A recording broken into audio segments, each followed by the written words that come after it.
istor. Ar pider ouadez.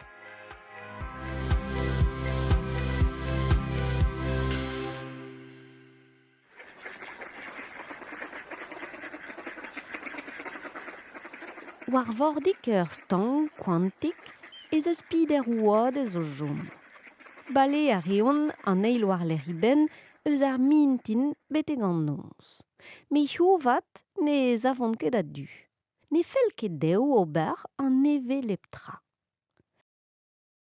Diom de neuial er stank, a lar an igenta.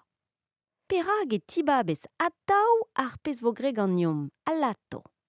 Me a blij fe din kentar jom de rouza e kichen ar stank. E me an ouad eskren en ur zigeri I diche olier hag en ur lakat I rasketen. Diom de redek betek an avalen e kentar. A lar an ouad ez vin en ur lakat I basketou.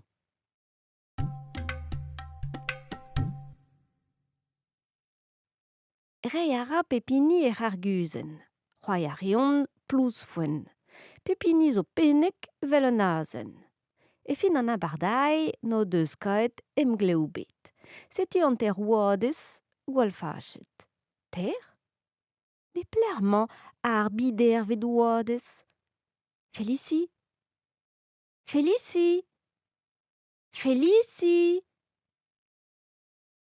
A setu Felici an iviana dibistik a laouen. Me plerout be Felici a c'houlenn a real. Bedon o neuial er stank da c'houde on jamet de rouza hag er fin on bet o pourmen betek an avalenek. Brau e bet an deiz. Skuizh on brem da gousket. O sellet ouzh an eol o vont de guzet ez an ter ouadez de eul Felici war c'hent ar ger. Men tou rus, varoaz e rain ar pez a fel deo, a pekechuf.